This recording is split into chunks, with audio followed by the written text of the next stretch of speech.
مشهور منافق دی عبدالله د زوی نوم یم عبدالله دی. زوی سوچه مسلمان دی او پلار د منافقانو سردار دی. پلار دومره غټ منافق و چې یو ځل نه څو ځله د دې عبدالله ابن ابی منافق نفاق ښکاره شوی دی او حضور پاک ته ډېر انتهایی نقصانات رسولی دي، لږ نه ډېر نقصانات. په یو موقع کې او جهادونو له به هم ته شرکت به یې کو باقاعده. یو سفر کې دی د پیغمبر علیه السلام سره ملګری و. په هغه سفر کې د یو مهاجر او د یو انصاري په منځ کې جګړه جوړه شوه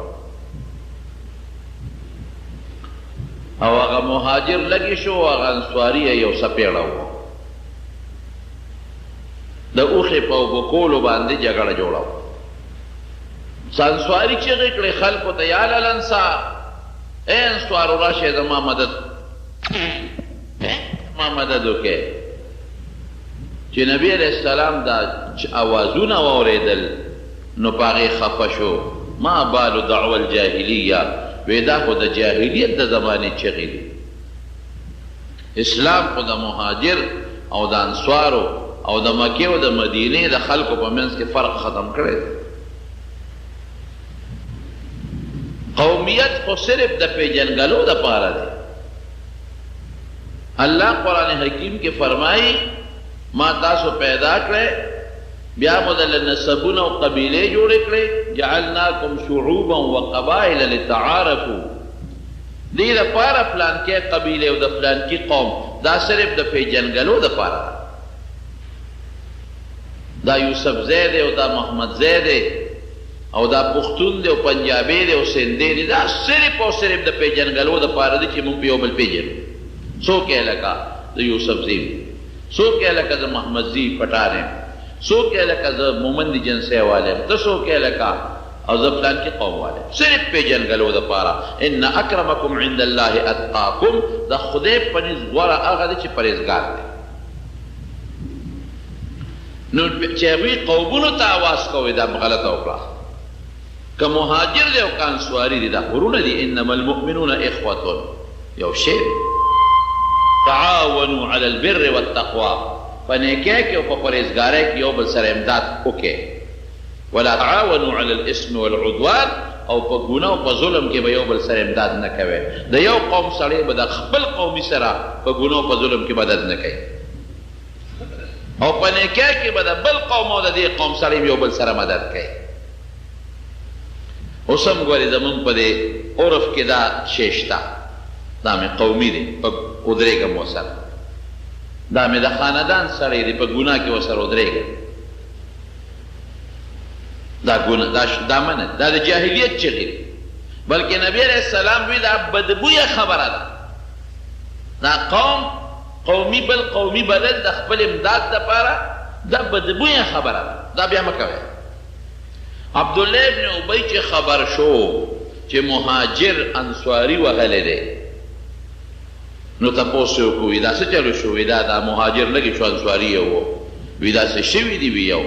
بدخو مقوم منتکر انصارو تیوی ما در تنوی چی دے مہاجر عزت مور کوے ما تاسو تموی چی دیل زان سر مدی رکوے دا بارنم خلق راوستل اس بمون وحی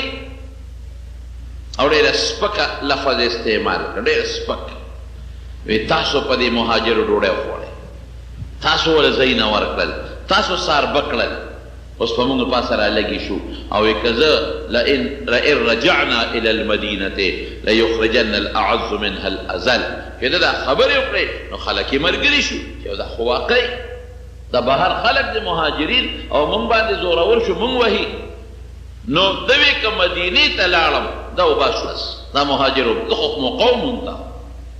دخو ویراش دا خلق بدما مرگری شی او دا صحابه دا مکی خلق مهاجرین با لری بس دا پیغمبر علیہ السلام دا مرگری با لری بس او منتو بیا مدینه خالی پاتی شی مشری با بیا دا مالاز تراش موقعو منتا وی مونږ عزتمن یو دا ذلیله خلک دی عیاذا بالله که مدینې ته لاړو دا به وباسو چې دا خبره واورېده وکړه د خولې نه نو صحابه خو صحابه دي هغوی پوه شو چې اوهو دا خو زمونږ د دې خبرو نه دې منافق نه جیزه فایده واخیسته یو صحابي وی د رالم نبي علیه السلام ته میله وی د ماما په واسطه چې د الله رسوله دغسې چلو شو عبدالله ابن ابی خو دا خبره کړې ده وی ښه دې راوغوښته وی تا دا خبره کړې ده ده وی نه ما خو داسې نه دي ویلي منافق دی که نه ما ته خو دا خبره رسېدلې ده چې تا داسې ویلي دي وی زه قسم درته خورم که ما دا ویلي نو صحابي وی چې پیغمبر علیه السلام ما ته وی ګوره هسې پسې په خلکو الزام لګې هغه دا خبره نه ده کړې او ته وی کړې ده هسې پسې په خلکو الزام لګې وی زه ډېر غمجن شوم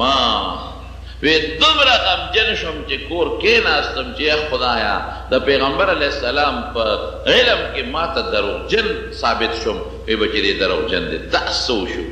وی دې کې راته چا دروازه وواله چې نبي علیه السلام دې غواړي وی چې ورغلم وی حضور پاک ما ته وفرمایل چې خدای ستا تصدیق وکړو قرآن خدای نازل کړ ستا خدای تصدیق او د عبدالله ابن ابی منافق خدای تکذیب وکړو الله قرآن شریف کې حکم نازل کړ آیتونه نازل کړل چې دوم دا خبره کړې ده چې که موږ مدینې ته لاړو نو موږ عزتمن خلک یو او دا مهاجر بې عزت او ذلیله خلک دی دا به موږ وباسو چې مدینې ته نبي علیه السلام راغی منافق نفاق ښکاره شو حضور پاک ته چې مدینې ته څنګه نبي علیه السلام راغی نو د ده زوی چې دا کوم سوچه مسلمان دی عبدالله دی راغی وی د الله رسوله زه خبر شویم چې تا زما د پلار د مرګ اعلان کړی دی عبدالله ابن ابی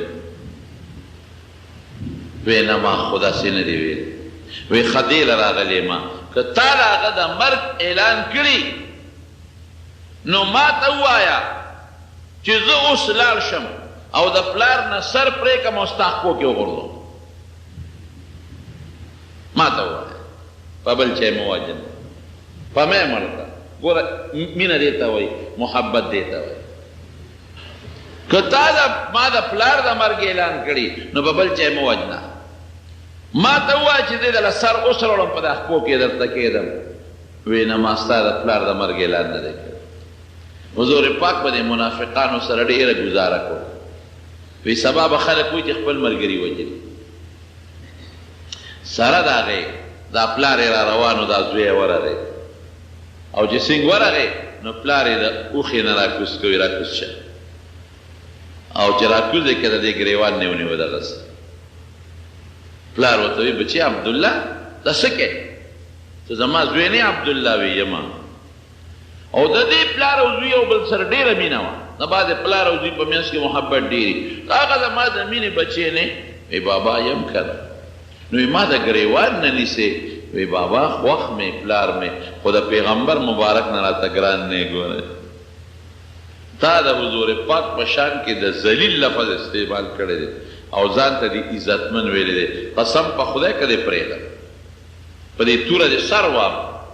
ځان ته به ذلیله وی او پیغمبر علیه السلام ته به عزتمن وی شبه او که نه وی وجنم دی نو دا پلار یې وی انا اذل وهو اعز وی زه ذلیل یم او پیغمبر علیه السلام عزتمن وی بیا ووایه وی انا اذل وهو اعز وی زه ذلیل یم او پیغمبر علیه السلام عزتمن دی وی بیا ووایه وی انا اذل وهو اعز وی زه ذلیل یم او نبي علیه السلام عزتمن دی وی زه خو مخه دی ښه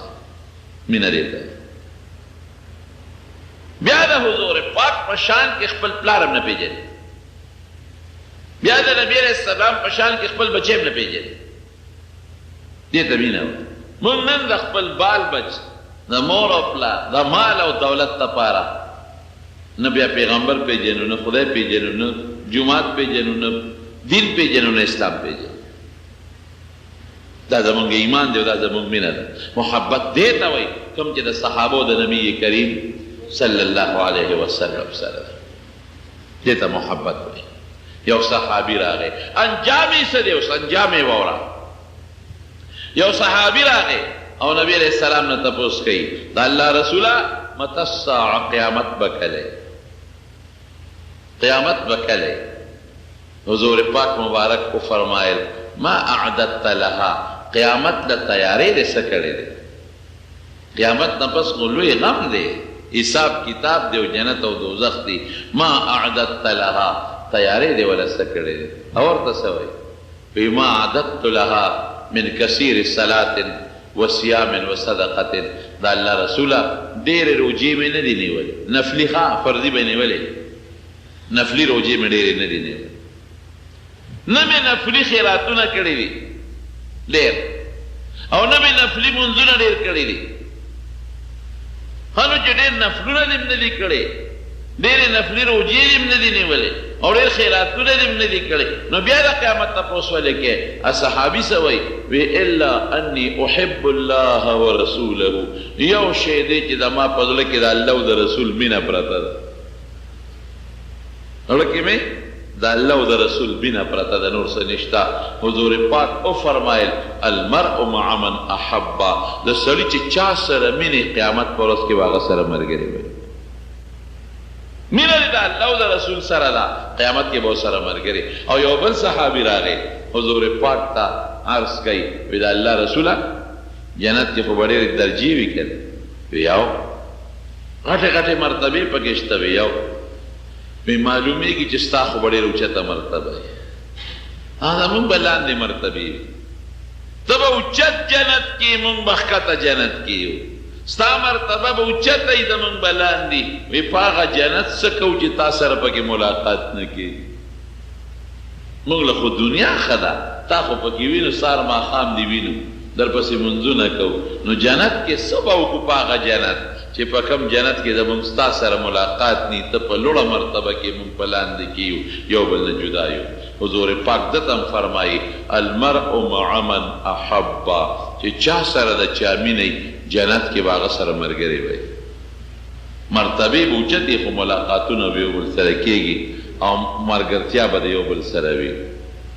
نو د حضور پاک سره مینه او محبت کول د ایمان نه خم شوه او د حضور پاک سره مینه او محبت کول د پیغمبر علیه السلام د نزدېکت د جنت نه خم شوه چې جنت کې به ورسره نږدې دغه رنګې په دنیا کې د چا سره مینه ده که یو ګنده سړي سره دې مینه ده نو قیامت کې به هغه ګنده سره ملګری او که د یو عالم سره دې مینه ده یو نیک انسان سره دې مینه ده د خدای د یو نږدې انسان سره دې مینه ده نو قیامت کې به هغه سره ملګری وي فاسق فاجر سره دې مینه ده نو قیامت کې به هغه سره ملګری زما وروڼو زموږ محبت او زموږ مینه دا به د ښکلي پیغمبر مبارک سره ولې به یو خو زموږ د ایمان د هغه د برکت دی زمونږ د مسلماني د هغه د برکت نه را زمونږ د اعمال د هغه د برکت نه دی مونږ لکه خدای را صراط مستقیم او نیغه لاره او هدایت را کړی دی قسم په خدای د هغې د هغې د برکت او دویم دا دی چې جنت کې به غواړم دا چې ورسره مینه وکړو چې خدای مو سره په جنت کې ملګري کړي او د قیامت په هغه لویه ورځ سپارس وکړي او د هغې مبارک د لاس د حوض کوثر وبوسو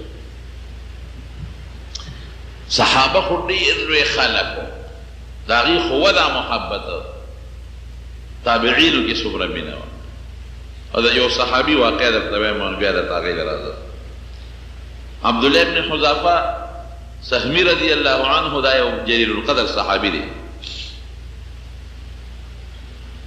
روم ته یو جهاد ته تللی د حضرت عمر فاروق په زمانه کې د روم یو لوی بادشاه و هرقل یې نوم و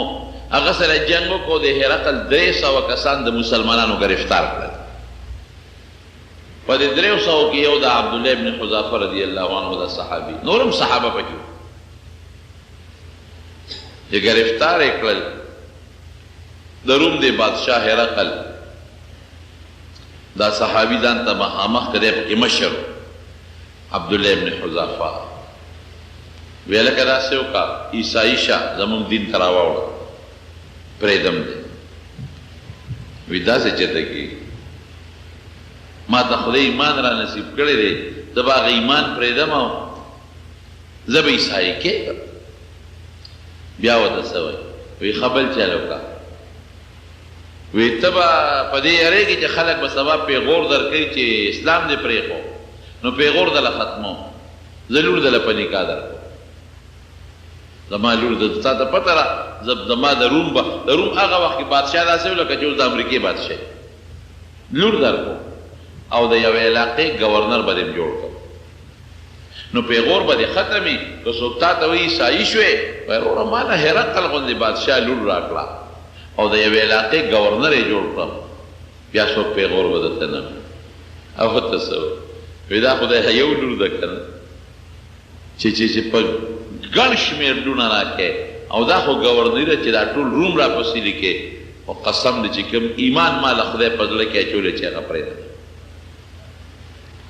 وی ښه زه ګورم چې اوس یې پرېږدې کې نه پرېږدې نو اډر یې وکړه وی دا چې څومره مسلمانان دي دا ټول یو جیل کې بند کې او ډوډۍ هم پې بنده کې خوراک هم پې بند کې اوبه هم پې بندې کې نو خوراک یې پې بند کړه څو ورځې اوبې پې بندې کړې داسې حد ته ورسېدل چې د دې غریبانانو خېټو به دل کو او قریب و چې د سترګو نظر یې د لوږې د وجې نه تللی وي نو چې څنګه یې راوویستل نو هرقل ته یې پیش کړل نو ده ورله د خنزیر غوښه پخ کړې وه او شراب یې ورته په کاسو کې اچولي وو وی ها وی دا د خنزیر غوښه ده دا وخورئ چې لوږه هم پې ختمه شي او دا شراب دي دا اوس کې عبدالله ابن حذافه رضی الله عنه ملګرو ته اعلان وکړو وی پام کوئ چې دې غوښې له ګوتې ونسئ او پام کوئ چې دې شرابو نه ګوټو نه کړي ملګري ورته وایي چې صاحب دا خو دې وخت کې مونږ له دا خوراک جایز دی چې یو سړی د لوږې مري بلکل بل څه نه موني او دې د خنزیر غوښه وموني نو خیر دی دی خوړی شي قرآن شریف کې الله تعالی فرمایي او که یو سړی د تندې مري اوبه بلکل نه او شراب پراتي نو دومره اندازه د دې اوس کې چې هغه تندی پې ختمه شي زیات به نه څکي دا وله جید دی د خنزیر غوښه به هم دومره وخوري چې هغه لوږه پې ختمه شي د مرګه پې بچ شي زیاته به نه قرآن عبدالله ابن حذافه ورته څه وایي وی دا خبره ټیک ده چې دې وخت کې د خنزیر دا غوښه خوړل مونږ له جایز دي بقدر ضرورت او دا شراب څکل مونږ له جایز دي بقدر ضرورت لیکن د یو کافر دشمن له پې خوشحالېږي نو د یو کافر دشمن له نه خوشحالېږي پام کوئ ګوتې یې ونسئ وی ښه ده زه ګورم اوس چې تاسو د ایمان پرېږدی او که نه پرېږدی نو اډر یې وکړئ تیل راوړئ او ګرم کې یو لوی ډرم لکه زمونږ په دې وطن کې چې دا خلک پکې دا ګوړه دا دغه کوي یاره دې نه بل ډرم دی یې راوړو اور یې ورپسې بل کړو تیل یې ورنه ډک او چې ښه په خوټ کېدو شو که نه ښه په خوټ کېدو نو یو ملګری وله راونیسئ خپې لاس وله وتړی او دې تیلو ته ور زه ګورم چې اوس دوی ایمان پرېږدي که نه پرېږدي نو یو ملګری وله راونیوه جامې یې ته وویستې او لاس و خپې یې وله وتړل او تیلو هغه خوټ کېدله چې اور بلیږي او خوټ کېږي هغه تیلو ته داسې ور وویشته دومره ګرم و تیل چې دغه صحابي ورغورځېدو سره غوښه وډوکې د یو بل نه بیا جدا و دومره ګرم و چې وی قدرې مغې خوار ونه کړ یو ساعت سره ختم شو وی اوس د عبدالله ابن حذافه له لاسه خپې وتړی نو چې دله یې لاسه خپې وتړله ورغورځاو یې نو دی په ژړا شو نو هرقل ورته وی ظالم نیکبخته ملګری دې ملا باندې مړ کړ او ځان هم را باندې وجه ما ته پته و ما درته ووایي چې نشي ټینګېدی مرګ ته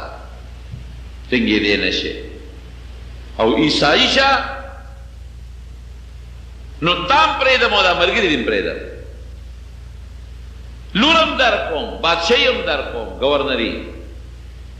عبدالله ابن حذافه رضی اللہ عنہ ورته وایي چې زه خو د مرګ نه یریږم. وی دا ودې جړل ولې؟ وی کمقله په مرګ مې نه دي جړل، جړا مې په دې وکړه چې وجود مې ډېر ټک ټپ شوی دی، ډېر لږو تندو والی یم، ډېر زیات مې دا وجود ټپ دی. ارمان چې وجود مې ښه سرب وي او زما په دې وجود کې دومره ساګانې وي، دومره روحونه لکه زما په وجود چې ویښته دي، او ښه مضبوط درون وجود مې وي، او هر یو روح مې د پیغمبر مبارک په عشق کې په دغه طریقه قربان کړی وي چې زما دې ملګري قربان کړه. زه دې جواب اوس به مې وروغورځه یو منټ کې به لوخړه شم، ختم به شم. داسې قرباني ده چې داسې قرباني مې ورکړې وې چې ښه غټ وجود مې وي او ښه تلقېدلی وې، او بیا جمدې کېدې او بیا دې ورغورځولې او بیا جمدې کېدې او بیا دې ورغورځولې. د ویښتو برابر مرګونه مې څکلې وې په دغه تیلو کې او ځان مې قربان کړی وې. هرقل ملګرو ته وایي یاره د محمد ملګري صلی الله علیه وسلم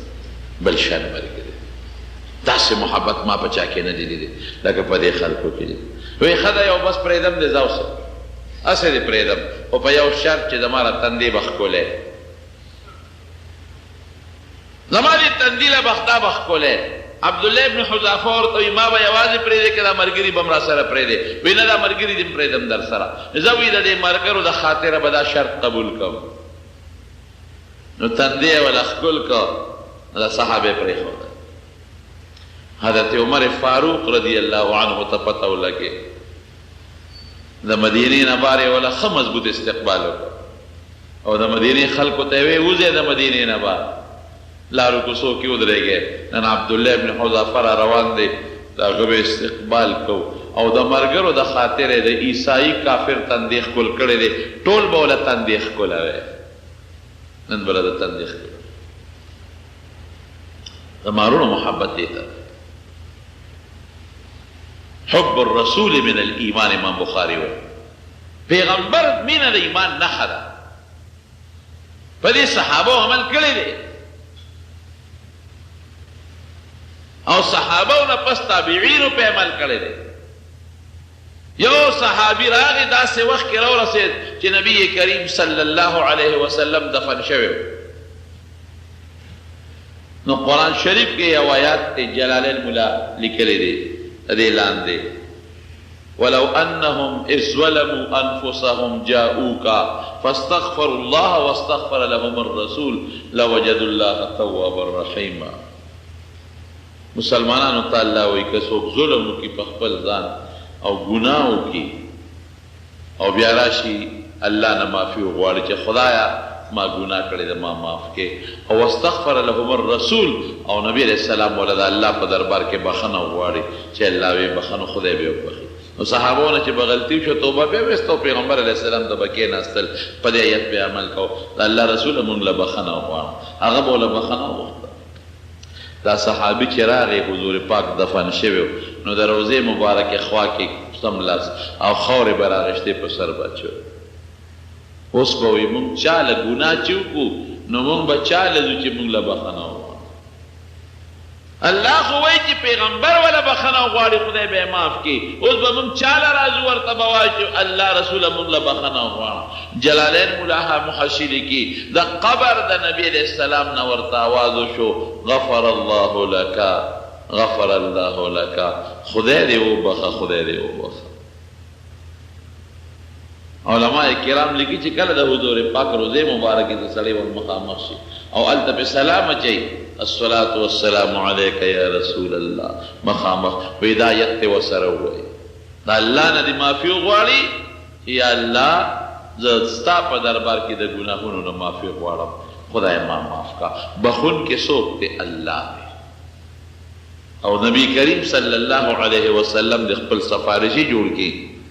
ولو انهم دادی ولو انهم اذ ظلموا انفسهم جاءوك چې د خلکو په چا ځان زیاتې کړي دي ګناه کړي او تعالی راشي ای پیغمبره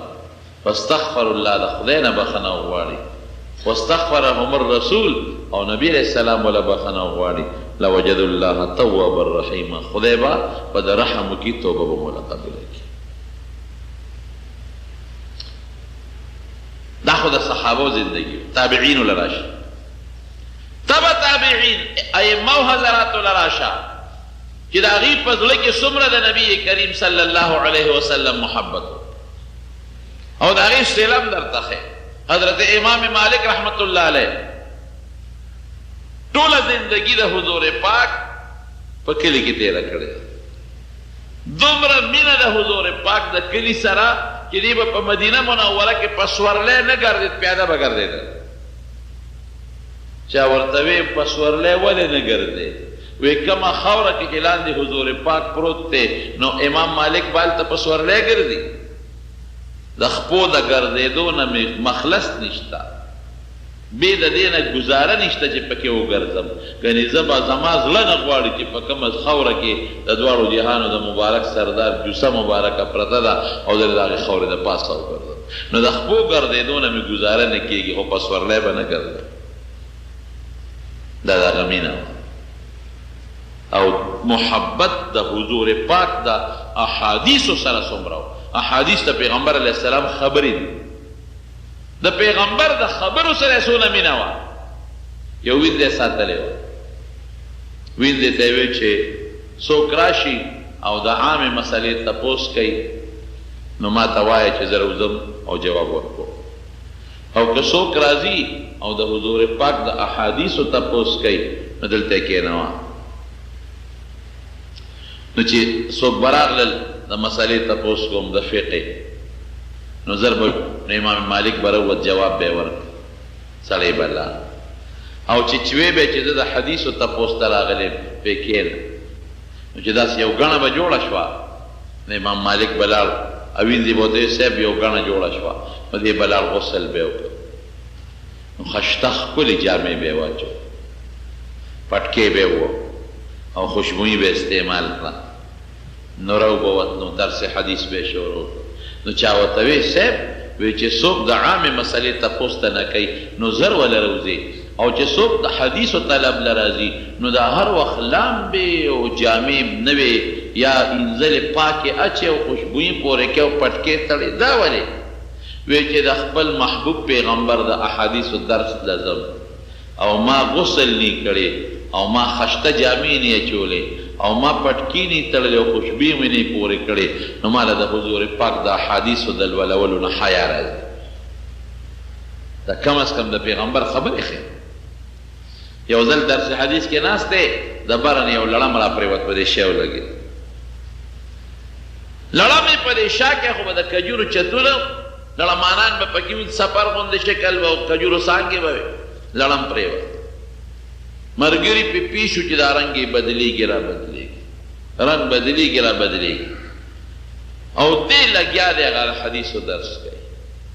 چې هغه حدیث یې خلاص که کله نو یو شاګرد دی دلته راشه زما د املا وګوره په دې املا کې مې څه دي، نو چې کمیس یې اوچت کړ نو یو زیړ لړم پې ناست و او 14 ټکه یې ورکړي، 14 ټکه. شاګردانو زر هغه لړم راوغورځاو او مړی کړ. وی صاحب مونږ خو در باندې وختو پې شو چې ستا رنګ زیړ شو نو مونږ یې څه چل دی، هر څه چل چې دی خو څه چل دی، نو تا وختي مونږ ته ولې نه وی؟ فوري به م وجلې و نو دونه به یې د لملا نه به پړسول، املا یې پړسې شروع کړی و. ما له حیا راتله چې مې په منځ کې پرېښوده او تا ته مې وی راشه د ما د ملا نه لړم مړ کړه. دومره محبت، دومره مینه. او یو ځل د حضور پاک مبارک درس ته ناست و حدیثو، د درس په دوران کې یو سړی راغی، راتلو سره دې سړي د خلکو په اوږو قدمونه راواخیستل. حالانکې د دین مسله دا ده چې که مخکې ځای وي نو بیا یو سړی راتلی شي مخکې، او که مخکې ځای نه نو بیا بس خلک شاته به کېږي. دا سړی راغی د خلکو په اوږو یې قدمونه واخیستل او امام مالک دلته مخې له راغی، ده ته وی راپاس پیسه درس پہ بند درس بند کا جی بند دے ویرا پاسا اور پاسے ویرا ترغاڑو دا ور ترغاڑا ویسے بھی اجازت را کا پدی تن یو غریب ما دا حضور پاک دا حدیث و درس بند کر دویم دا دے خلقو پدی وقود قدمونا واقع دل ترالے داریم گناو گٹلا او دریم زری زان ترا ترغاڑا با سلم سچل شوے او سلورم دارے چی پتندی دی خگل کرم اولے اشاری و توی سیب دا سلور غلطے خمی اکڑے خدا دے و حرستا وجن اے بیگا میں خوب لیدن پا خوب کی میں دا جماعت تے مسجد نبوی شریف وینم لیکن نبی کریم صلی اللہ علیہ وسلم سرد مرگر و تشریف راؤں وی چراغے خشتا جامعہ چولی دی گنا گنا دا وی فورا دی تپوسو کچھے این مالک بن انس امام مالک سے شو وی چاوتوی چی سیبا غدستا پا گدے ناستے اوستا حدیث و درس کئی خدای وصل عجیب احسانم کڑیو کن دا گدے با کمزے پرتاوا کہ کمزے با عبداللہ ابن مسعود رضی اللہ عنہ گدے پرتاوا او دا عبداللہ ابن مسعود گدے با کمزے پرتاوا کہ کمزے با دا دوارو جہان و مبارک سردار اعتکاف کاؤ استوانت السریر وتوی استوانت السریر حالتا استن دا برے پیلی کلی دا غدے با پیغمبر علیہ السلام اعتکاف کاؤ زیم والا خدای جیبا ورکڑیو دا چاپ ادھر کہ محبت بھی آگا خدای رسائی بیا زمان دا شیخ الہند سے شاگرد مولانا حسین احمد مدنی رحمت اللہ علیہ آگا با جڑل حجون دیر کریو او ارکال پسوک حج لنشت لے نو چه حجیان با کل حج لتلن و دی با جڑل لیر زیاد بے جڑل او چه دا اخیری دا ذی الحجی دا لس رضی باوے نو دی باوے چه خدایا نن با عاشقان دا خدا و دا رسول پا کم دے کی پا کم غربی او کم دے بجمنڈے وی او چه بیا با دا اخیری روز شریع خدایا چه نن با مسلمان جڑل بغری دا لس روز دا حج بے متواتر دا شپے و در روز جڑل اللہ پہ دا سے فضل کو دا سے فضل دا چا پڑھا کی چه عشق وین خدای پاکی رسی دا سے فضل پہ خدای کو چه دا انڈیان خدای مہاجر کو مدینہ تلار مدینہ تلار پا مدینہ منورہ کے شپارس کالا دا پیغمبر علیہ السلام پا گول کے دا حدیث و درسو پا او زمان دا استادان چه دا حدیث و درس کئی ندیوی قال رسول اللہ صلی اللہ علیہ وسلم پیغمبر علیہ السلام فرمائی لی منگدہ سے وائی قال النبی صلی اللہ علیہ وسلم پیغمبر علیہ السلام فرمائی لی او چه دبوے ندبوے قال هذا الرسول دا حضور پاک روزے مبارک تبے گتونی ولا وی دے پیغمبر مبارک فرمائی لی مواجہے شریفی تا مخامخ بے درس حدیث کو شپارس کالے دا پیغمبر احادیث دا پیغمبر مبارک پاگوان کے اولوالو لیکن جذبہ و عشق وین و خدای دل مقام ورکئی یہ خدای ورسائی بیا نو امام مالک پر لیکن جذبہ دا عشق دا خدای ورسا درس حدیث کئی او چکم لے با حضور پاک اعتکاف کو اغا دے ادا سے دے دے چے خلین آواز رو او مباسر حضور پاک مبارکے ہو رہی او قبر کم دے اللہ اکبر ماشاءاللہ اکثر مرگرو سر جنت البقی تلاشم دا مدینی قبرستان تا دا قبرون اور تخیم نو دا پیغمبر علیہ السلام دا لونو مبارکو او دا پیغمبر علیہ السلام دا بیبیانو مبارکو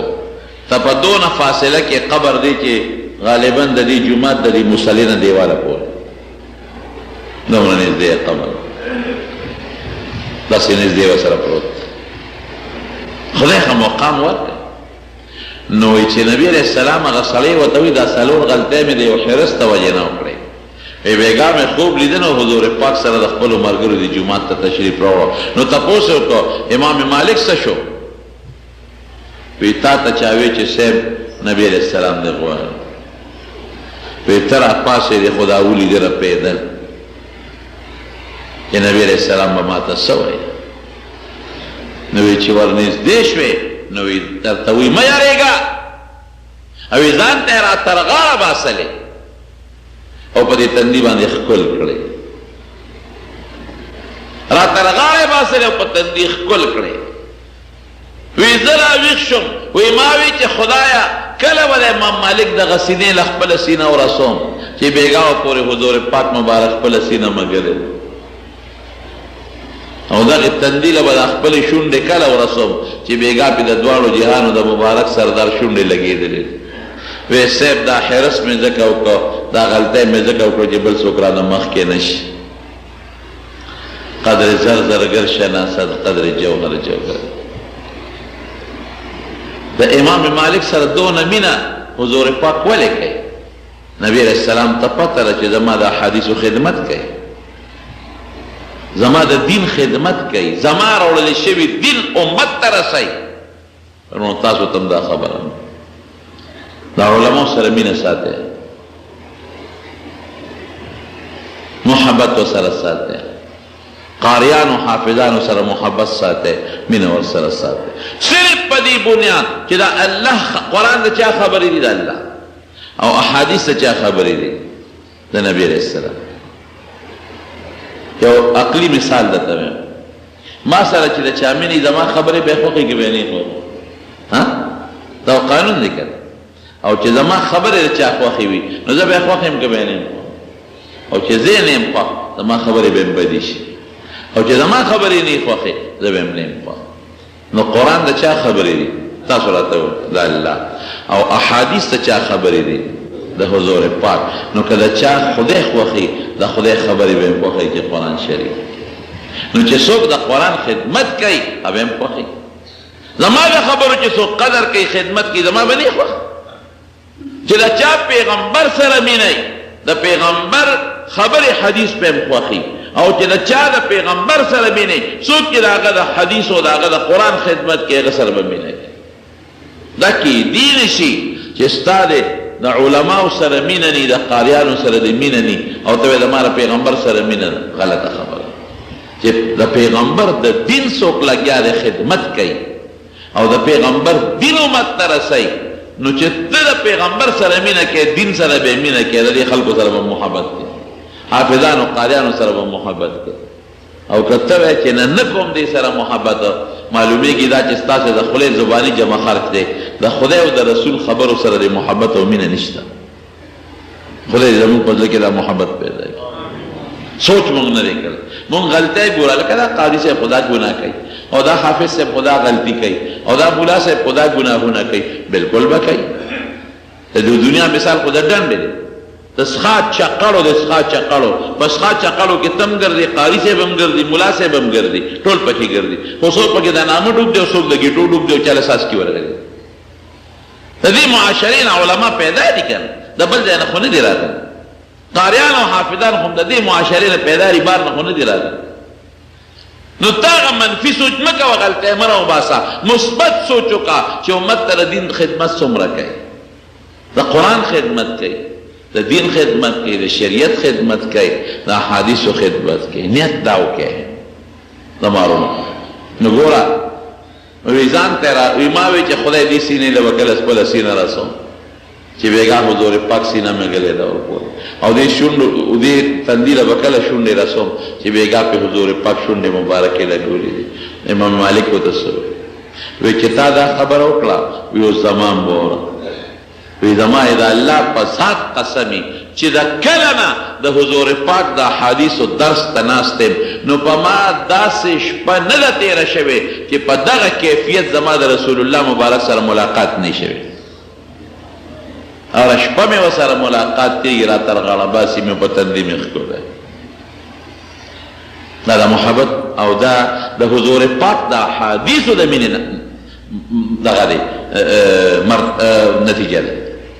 احادیثو د حضور پاک سره مینه کوي نو خدای ولا دا نتیجه ورکړه د هغه د خبرو سره مینه کوي د هغه د خبرو سره مینه ده نو دا د الله د پیغمبر مبارک سره مینه شوه امام بخاری رحمت الله علیه بخاری شریف کتاب لیکلی دی صحیح بخاری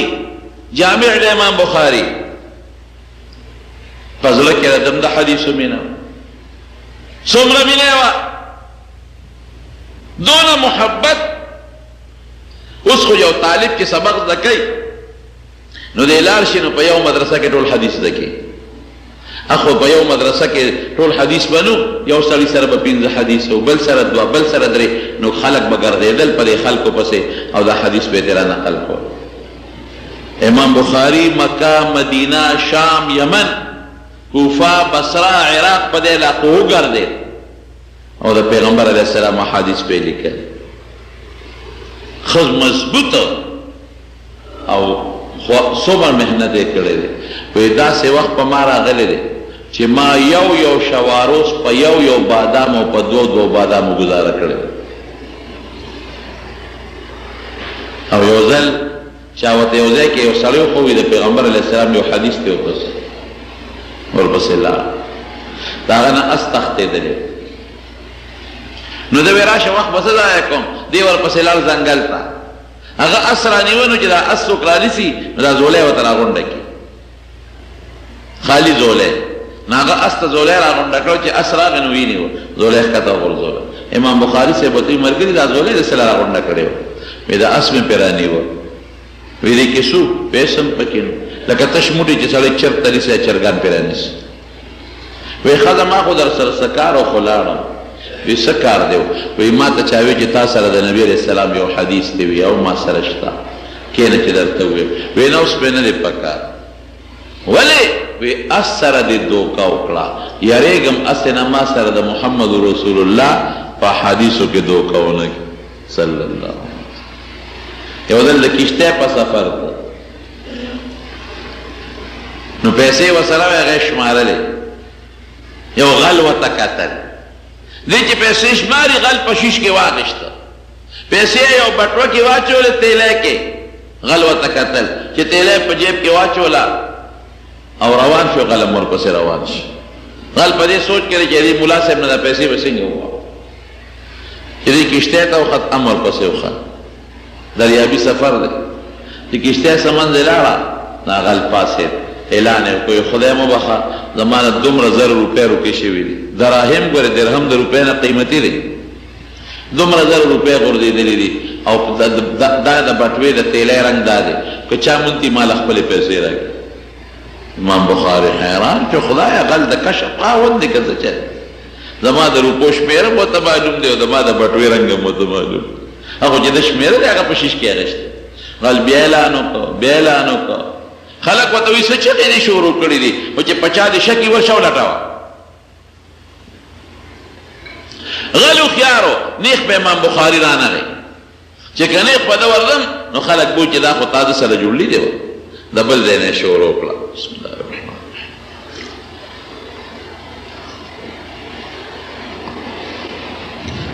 الحمدلله بل ځای نه شروع کړه یو لټۍ اخر کې امام بخاري لرا دی خو لټم او تیلی برآمد نه کړه چې امام بخاري خپل منزل مقصود ته ورسېد کشتۍ نه کوشو بسترې په اوږه کړه او روان شو غل هم ورپسې روان شو چې څه منزل لاړل غل ورته وایي ودرېږه لږ غوندې استاد جي ملا صاحب ودرېږه ودرېد ورته دا غل ورته وایي وایي هغه تیلی دې څه کړه بټوه وی نور تم خپې او زم خپې ما دواړه سره پیو او په دا راته وایي چې هغه بټوه دې څه کړه وی سپېره تا را باندې د غلا دعوه ونه کړه نو وی چې ما د باندې د غلا دعوه کړو تا ورسره څه چل وکړه څه دې کړه وی ما دریاب ته وغورځوله وی ساده ملا صاحب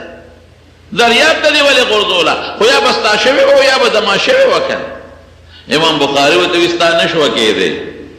ما له خدای علم را کړی پویا دا زما بټوه او زما پیسې وې نو بیا دې ولې دریاب ته وغورځوله وی تا ته څه پته لګي د نبي علیه السلام دا حدیثو خدمت کوم سبا به تاریخ کې دا ولیکلی شي چې په امام بخاري په پلانکۍ کشتۍ کې د غلا دعوه شوې وه دعوه د دروغو ده خو سبا کیدی شي خلک به وایي دا په رښتیا جوړ غلا کړې ده زما حدیث به څوک نه قبلوي نو خیر دی که زما هغه تیلی د زرګونو روپو سره ما دریاب ته وغورځوله خیر دی که زما زرګونه روپۍ دریاب یوړې پروا نشته خو چې زما د وجې د حضور پاک په احادیثو د هغه په لمن داغ را نشي او دا حدیث چې بیا یې صفا کول دی په مدینه منوره کې په ریاض الجنت کې کړي هلته به یو حدیث دی که نو دی په خپله وایي ګوره دې ته مینه وایي زه کله سوچ کوم بیم زمونږ څنګه مینه ده مونږ دعوه کوو د خدای سره مینه ده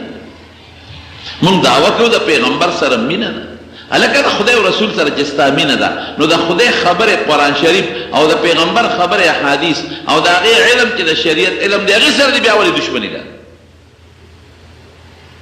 او بیا چې څوک د خدای او د رسول د دین او د علم او د خبرو خدمت کوي چې علما او قاریان دي بیا دې پسې ولې بدې راځوي تصدیق د خدای سره ما سره خو چې د چا مینې زما خبرې به خوښ زما بچي به م خوښ ما سره مینه نی نو زما خبرې به م نه خوښې زما اولاد به م نه خوښ زما دوستان به م نه خوښ نو چې ستا علماو پسې خبرې کوې معلومیږي دا چې ستا دا مینه د خدای او د رسول دروغجنه ده دوی خو ستا علما څه کوي او قاریان او حافظان خو د خدای او د رسول د خبرو خدمت کوي که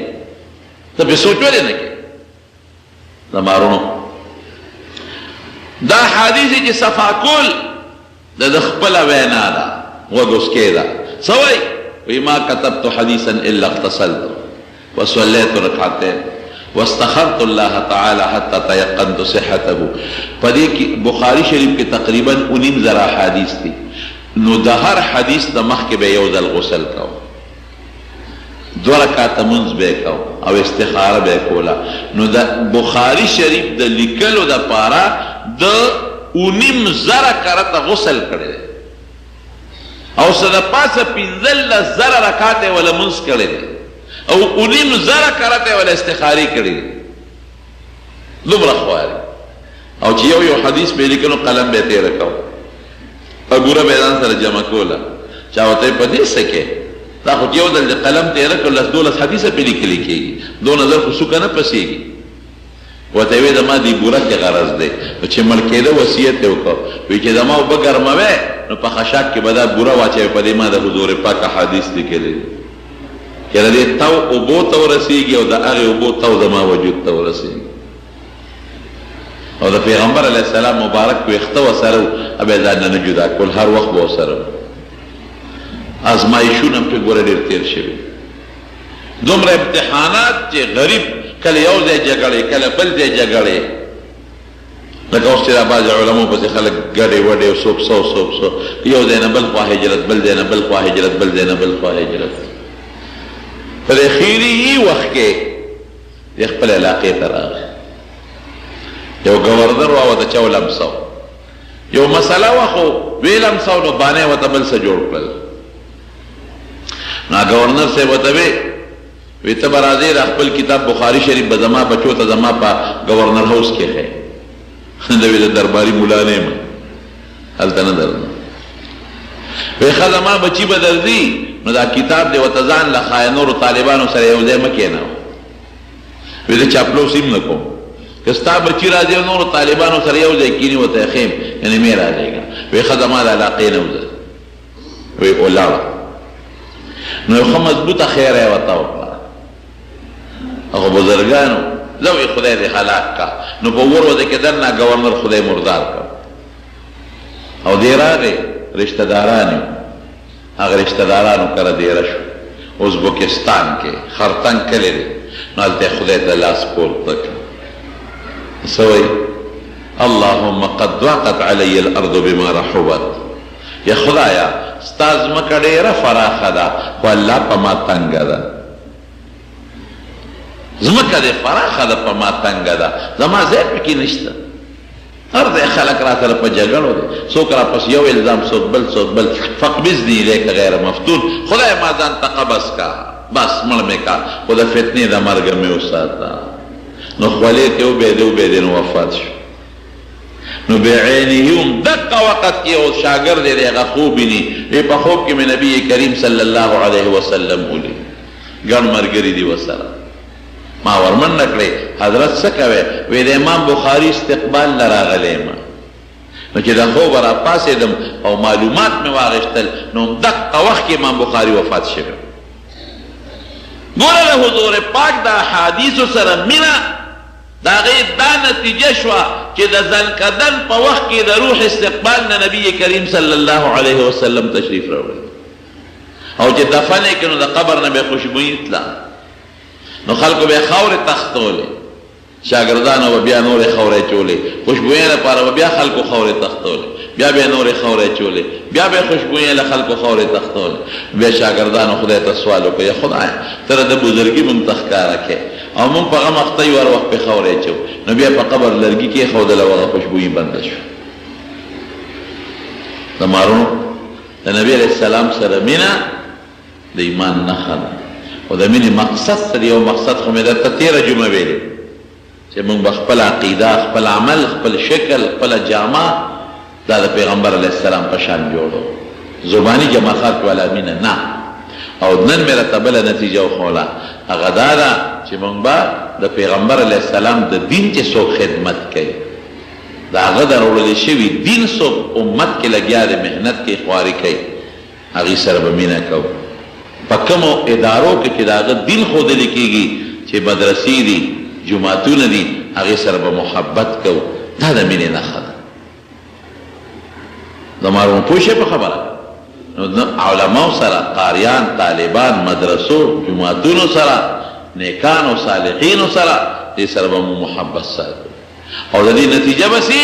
المرء مع من احب د قیامت ورځ به مو خدای د دې خلکو سره بیا ملګرتیا کې سره ولي دنیا کې به هم دله خدای خیسرې درکوي او قیامت کې به هم خدای پاک تاسو له دوی ملګري کوي نو الله یې زمونږه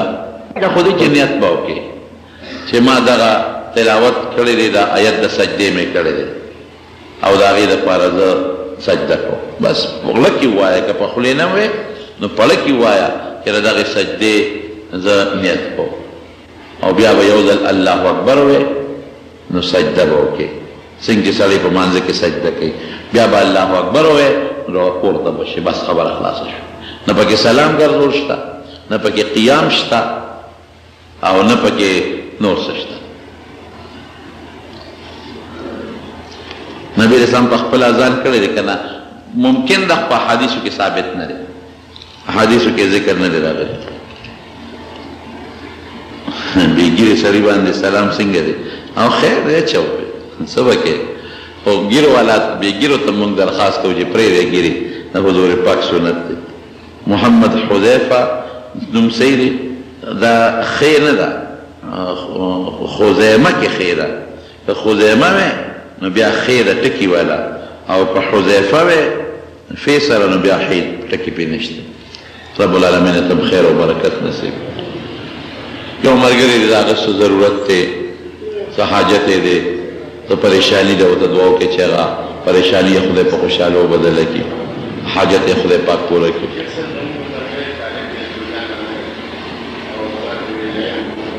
دعا وکړئ ورته چې خدای عالم کړي څوک چې د علم طلب کوي خدای دې عالمان کړي د چا چې څه حاجتونه خدای ته یې وله پوره کړي الله چې څوک مریضان دي ته وله شفا ورکړي پای دوستان دي هغوی څه اراده ده یو سفر لري څه مشکلات دي ورته دعا ورته وکړئ چې خدای ورته هغه مشکلات اسان کړي رب العالمین ته هم د نبي علیه السلام په نقش قدم روان کړي د هغې د مبارک لاس د حوض کوثر به هم نصیب کړي دې منزله چې څوک د کم ځای نه راځي په یو قدم وله خدای اجرونه ورکړي د چا که اولاد نی خدای نارینه اولاد وله ورکړي په دې کراچۍ کې یو ډېر نیک او بزرګ انسان و حکیم اختر صاحب رحمه الله ډېر بزرګ انسان و یقینا او ډېر لوی نیک انسان و او ډېر لوی خدمت یې کړی د تصوف او د ذکر و اذکار دې مخکې هفته کې وفات شو دعوت وکړي چې خدای پاک یې مغفرت نصیب الله یې په قبر انوار نازل کړي الله یې د جنت لوی درجات نصیب کړي او ډېره لویه خانقاه ده خدای دې ول هغه کامیابه کړي او چې څوک مریضان دي خدای ټولو له شفا ورکړي څوک وفات شوي دي خدای ټولو مغفرت نصیب کړي آخر وخت په خپل الله کریمه نصیب کړي لا اله الا الله محمد